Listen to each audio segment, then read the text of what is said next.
Hey, what's up everybody? It's Kellen here from Start Your Systems and welcome back to Monster Energy Supercross 4, the official video game where today we're going to be highlighting the 2011 Monster Energy Cup DLC that just dropped, I think yesterday or maybe 2 days ago now. It was like initially kind of like teased a little bit, then pulled back off the market as it was supposed to actually come out this week. But it's the 2011 Monster Energy Cup track, which was the first year that they ever did the Monster Energy Cup. Going to be using a couple Pay 2021 mods here on a Monster Cowie just to make it look a little bit, I guess, kind of cooler and more authentic to Monster Cup. It's like the Adam Cianciarulo replica and I guess Eli Tomac replica from 2019. But yeah, so 2011 Monster Energy Cup track, first year that they did it, and I'm just going to go ahead and put this like little disclaimer out there right now about this DLC. The track is not 100% accurate. As far as I can tell, what they did was they looked at some video of the track from back in the day and looked at some of the 3D track rendering from back in the day and kind of just mushed them together. Because if you actually go back and watch a lap of the track from back in 2011, there's quite a bit that's different about it. Like the layout's the exact same. They got the actual diagram of the track correct. But there's just certain sections that are basically built wrong, and I'll kind of highlight those as I go through. So to me, like, we've talked about this before with some DLC, because they've released some DLC as well.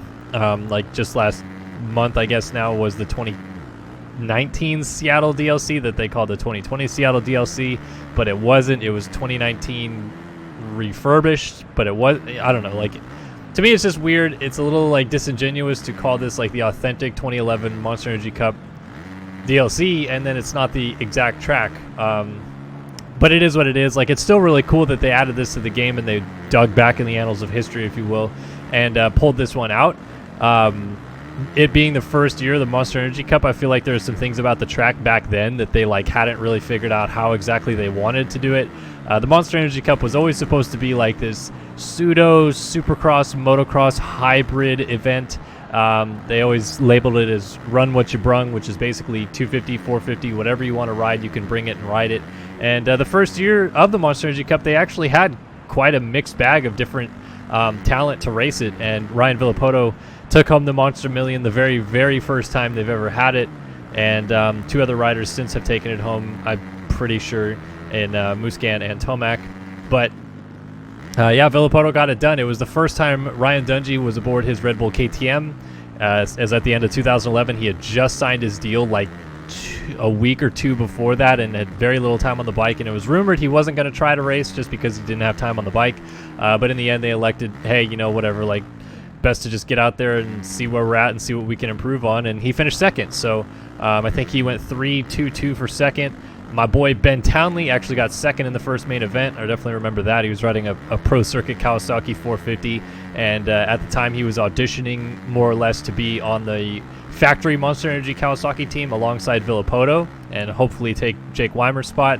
And he thought he was going to get it. It seems like that was maybe a bit of a far-fetched dream in my opinion. But Weimer obviously retained the spot, and Ben Townley then never started a 450 Supercross main event aside from Monster Cup. So fun little factoid of the day. But Brett Metcalf was the other rider on the podium. He was on the factory Suzuki team at that point and was kind of the team leader of the team at that point as well, with Dungey vacating the spot, and Alessi was there, but you know, Metcalf was like the guy that they were going to turn to for whatever, I guess, in the next season. So yeah, that's a little bit of like a history about what happened leading into the event.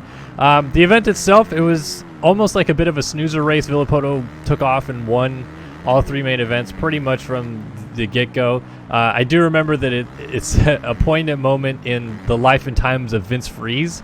I'm pretty sure this is the race this happened as well. It was either this or one of the Vegas Supercrosses, but I'm almost positive it was this one.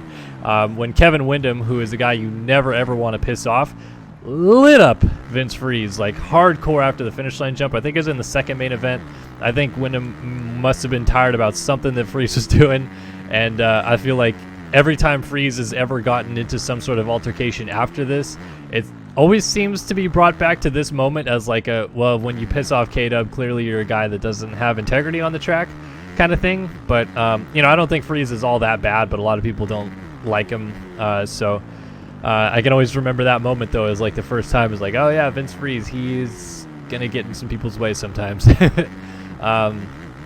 But yeah, it's an interesting event. They obviously had, for the first time, you know, the Super Minis slash the Amateur All-Stars also racing, which I personally think is a really cool part of the Monster Cup that they do. Like, the actual Monster Cup event itself is already kind of a cool and fun idea, and it is nice to see some guys out there, like some of the top guys in our sport race it. But in all reality, a lot of guys are looking for an off season by the time that the Monster Cup rolls around, and I really do feel that it should be the Supercross finale. Like, Monster Cup should be round 17 every year, and it should be in Vegas, and they should full blown, Triple Crown for the finale, and they should also have it be the Amateur All-Stars and the Super Mini guys show up and race as well, so they get national stage exposure, for the Supercross finale, big event. And if you're a little bit more of like the racer's racer and don't like it being the finale, make it the opener then, just like the Daytona 500 is in NASCAR, like this wild, crazy, almost like kind of one-off event that it's crazy to win it, but in that sense, it just starts the championship, doesn't affect the championship too much, I guess, in that sense. I think that that's what they should do, personally speaking. But, it is still a fun event. And the Amateur All-Stars and the Super Minis is probably my favorite part of the night, just because those kids get on TV and stuff like that. I did want to show real quickly on this map, you can momentarily go off the track and hit these ramps on the side, but I have not figured out how to just like do an event on them where you actually hit the ramps. And I thought for sure, since you can't do an event or anything like that to actually hit the ramps, that they were going to be tangible or intangible objects, but you can straight up hit them and they're actually ramp jumps, but you get slowed way down on the side of the track, so it's kind of useless to go off and actually hit them, but just a cool little added part to the side of the track there. So let's talk about the actual track itself. Like I said, layout wise, it is the same. It's the exact same actual layout. Overhead, if you were looking at it, it'd be the exact same layout. But the difference is there's just some differences about the jumps. Like, first of all, like, let's talk about this double right here. This double was massive in real life. Like, it pitched them way up in the air. I think it was a little bit longer than a Supercross triple even. And in the game, it seems like it's very rolled out and kind of like ramp jumpy a little bit. Which, again, I don't care that much about that. But I do care the fact that, like, right here was a hip jump back into the stadium. They don't have that here. This little double wasn't there at all. This entire section slash straightaway was actually sand rollers, but they've made it a double into whoops and then a long straightaway afterwards, which is not what it was at all. Out of this corner was a 353 triple into the tunnel jump, and there's only a double for some reason. But then the rest of the track, well, no, not quite the rest of the track. So through here, you go double, double, double. This is all correct going up this hill on the backside here. And this was cool too that they finally went into the stadium. I feel like people have been asking for something like that in a long time, and I don't think they'd gone up into the stadium at any event for a while up until this one, and they finally did it at Vegas. So anyway, I just went through a section that actually was kind of like an S turn, and it had a hip jump on it as well. That double was way bigger than that. It was like gigantic. Out of this corner was a little hip jump, kind of wall jump single as well. And then this is all, the same right here. And there was no Joker Lane. There was no Joker Lane back in 2011. I think it was first introduced in 2012. But then, so through here, you come through this first corner, and this was kind of a double, but it was more just like 3 rollers that you'd hit. And then it was a long straightaway all the way through Monster Alley, all the way to this corner. So there was no 5 single jumps in a row right there. And again, the only way that I can decipher that they pulled that out of their hat and added it to the track was it was on the original 3D track map, before the race happened, and then they took it out for some reason. But again, what confuses me is that the 3D track map also had very different things through this back section. Like, it had an on-off over a tunnel jump back there. It did also have this hip jump through this corner, and the sand rollers were very visible on the 3D track map from back in the day as well. So I don't know how they pulled one segment of the 3D track map, but then kind of like designed their own thing on some other parts and then didn't get it right. Like, this was a 3D 353 triple on the track map as well. Again, like, to me, it's not that big of a deal. It's still a fun track. It's cool that they added it to the game. But I would just question why. Like, what was the point of going that inauthentic with the actual track design? Just for the sake of releasing it, I guess. But I don't know. I think that it would be better if it was like fully what the track was and similar, and yeah, I don't know. Maybe you could free ride it, and that would be cool too, so you could hit the ramps. But I digress. On to the point of the actual track, though, I do think that the track that is built in this game is quite a bit of fun, like to play and ride, and it's got good flow. And I've talked about this before, but when they don't 3D scan the tracks, it sometimes tends to make better tracks almost. Like they roll the jumps out a little bit better, so you can kind of flow through the sections a little bit smoother. Like this section back here, I feel like that's how I'd want the jumps to be built in the game almost. With that flow right there, but I feel like the game, they kind of peak some stuff out and make some stuff lower, and just doesn't feel right all the time. But the flow of this track is obviously a lot of fun. I think even back then, I feel like I remember reading a lot about riders saying that like the track itself was a lot of fun and unique and something different, because it wasn't very supercrossy at all. In fact, there was really only one rhythm section, and it was a double, and everything else was, you know, big single jumps or a sand section or a big double or the tunnel jump, or, you know, I guess the finish line jump was pretty standard, but it was just so unique and different and something that these guys didn't race on very much. So I do remember people thinking like it was cool back then, even just because of that uniqueness to it. And obviously since then, Monster Cup has done a whole bunch of stuff.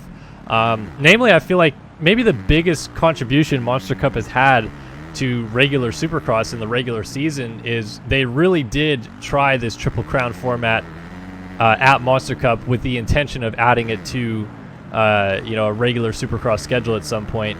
And I'd heard a couple times even that they were thinking about adding Triple Crown format as all the rounds, so you basically got the stars on the track all night long and didn't have much of the privateers get any love, which sucked. But you know, you got the 22 best riders in the world in each class for, you know, 6 different times essentially.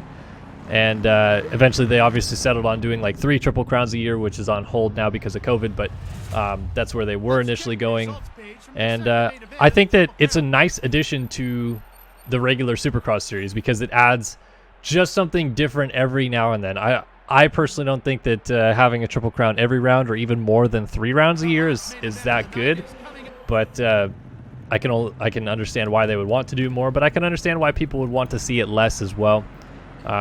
So it's, you know, 6 in one half and half dozen in the other kind of thing. Some people love it, some people don't, is what it is. But that's probably the biggest contribution Monster Cup has had to regular Supercross.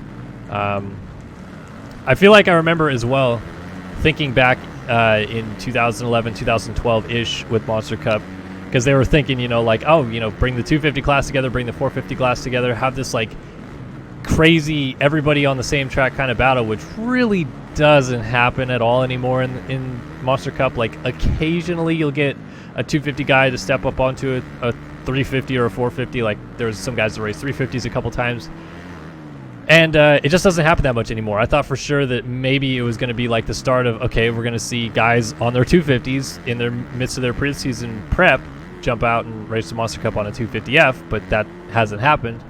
And instead, you know, we kind of just have basically a mixed bag of the 450 class and some, you know, international flavor every now and then. We had Tim Geiser come over. We had Jordi Tixier recently tried it out, and you know, there's always seems to be some guys coming over and at least trying it, which is cool. But generally speaking, it's basically just like a watered down 450 race. And you know, we've had I think a different winner every single year. I'm trying to think, has anybody won it twice? I think Eli has, right? Eli won it once without winning all the main events, and then he won it again winning every main event. And I think he's the only 2-time winner of the event ever. And Ryan Dungey finished second at the Monster Cup 5 times and never could quite win it. So that was quite the interesting factoid that got my head wrapped around one time. Oh, it looks like this race is... No, I'm sorry. I was looking at my race time. So it looks like this is just a straight up 3-lap race all the way through. But yeah, I don't know. Let me know what you guys think in the comment section below. I am one opinion, and I don't think that my opinion is the best or the only or anything like that. But what do you guys think of this track? Is it good? Is it cool? Are you going to spend the money for it? I'm pretty sure it's $5.99 if I remember right to get this track. It just comes with the track. I don't think it comes with anything else like specific or special beyond it. But I use like a bundle deal and got it for $5.35 instead on Steam. So I mean, maybe you can do the complete the bundle package and get it for cheaper. But as far as I know, it's $5.99 right now. And yeah, what do you guys think? Is this a good addition to the game? Are you happy it's in the game? Do you wish this is something that they would do more of, like bring some old Supercross tracks back around a little bit more often? Not just Monster Cup, but you know, like I think people would love to see like St. Louis 2009, for example. You know, there's a whole gamut of old tracks that I think a lot of people would really enjoy to see. And they did have the Coliseum DLC at one point, so why not have like old, you know, LA Coliseum Supercross tracks added to the game as well? I think that would be a lot of fun. They did Anaheim 86 that one time. That was really cool. So yeah, I'm curious to know what you guys think about DLC like this. Are you happy to have DLC like this? Do you want them to do more? Do you want them to do less and more like pointed ones? Do you want full seasons? Like if they could somehow wrap together 17 more rounds from a different season that we don't have a video game of, you know, like I think they could probably pull off getting the rights to like the 2010 championship or something like that and get all the tracks from there, or, you know, or something like that. But anyway, yeah, that's my question to you fine folks of the chat. What do you think of the track? And do you want to see more of this? And, you know, kind of just different DLC pertaining to tracks? Or do you want to see more gear? Do you want to see more bikes? Always curious what you guys think is the top DLC packs that they can include. Because I think this is cool. I think that this is a nice addition to the game for sure. And I'm happy that they took the time to build it, even if they, you know, got some things wrong. I'm happy that it's part of the game. So yeah, that's my opinion, and I'm sticking to it. I'm gonna wrap this up though here in just a couple more turns. I guess maybe like half a lap still to go. Come back in the stadium, and I don't really feel like they do much of that like outdoor stuff anymore.